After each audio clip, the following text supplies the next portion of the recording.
उसके भाई ने मुझे बुलाया, वो गुलशन में रहता है, उसने मुझे बुलाया कि तुम गुलशन में यहाँ आ जाओ, तुमसे मुलाकात करनी है। तो गुलशन पे हम लकी वन के बराबर में ही वो चाय की दुकान थी, हम वहाँ बैठे। तो मुझे कहने लगा तुम्हें पता है कि मेरी बहन की पहले से शादीशुदा है, मतलब पहले से शादियाँ हो चुकी है। तो मैंने कहा नहीं, उसने तो मुझे जिक्र नहीं की। उसने अलबत्ता मुझे ये कहा था कि मेरी मगनी हुई है। तो कहने लगा नहीं, उसकी जो है उससे पहले 2 शादियाँ हो चुकी है। अच्छा, ये उससे पहले आपको पता चला? शादी की डेट्स वगैरह सारी चीज़ें फाइनल हो चुकी थी। तो 3-4 दिन पहले की बात है, उन्होंने मुझे बताया कि ऐसा ऐसा है, उसकी 2 शादियाँ हो चुकी है। तो मैं ज़रा शौक हुआ कि मैं 2 शादियाँ हो चुकी। मैं भी थोड़ा डबल माइंडेड हो गया कि मुझे समझ नहीं आ रही थी।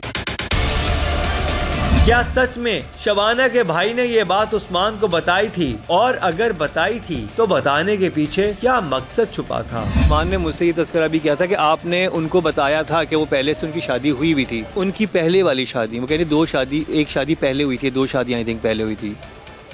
वो उनके इल्म में ये बात नहीं थी। वो कह रहे थे कि आपने उनको बताया था कि उस्मान आपके इल्म में ये बात है, तो उस्मान ने कहा था कि नहीं, मेरे इल्म में ये बात नहीं है। अब ये उस वक्त की बात हो रही है जब ये ऑलरेडी शादी कर चुके थे, छुप के कर चुके थे। जब ये ऑलरेडी शादी छुप के कर चुके हैं और 3 महीने बाद आके मुझे प्रपोज़ल दे रहे हैं शादी के लिए, और मैं उसके बाद इनका बैकग्राउंड देखते हुए शादी का इनकार कर रहा हूँ, और उसी इनकार में मैं इनको ये बात बता रहा हूँ कि आपके इल्म में ये बात है कि इसकी पहले 2 शादियाँ हो चुकी हैं, और जिसमें से पहली शादी जो है वो डोमेस्टिक वायलेंस की वजह से ख़त्म हुई, और दूसरी शादी भी सेकंड जो उनके साहब का शौहर थे, उनके वो ज़हनी मरीज़ थे, इसलिए ख़त्म हुई।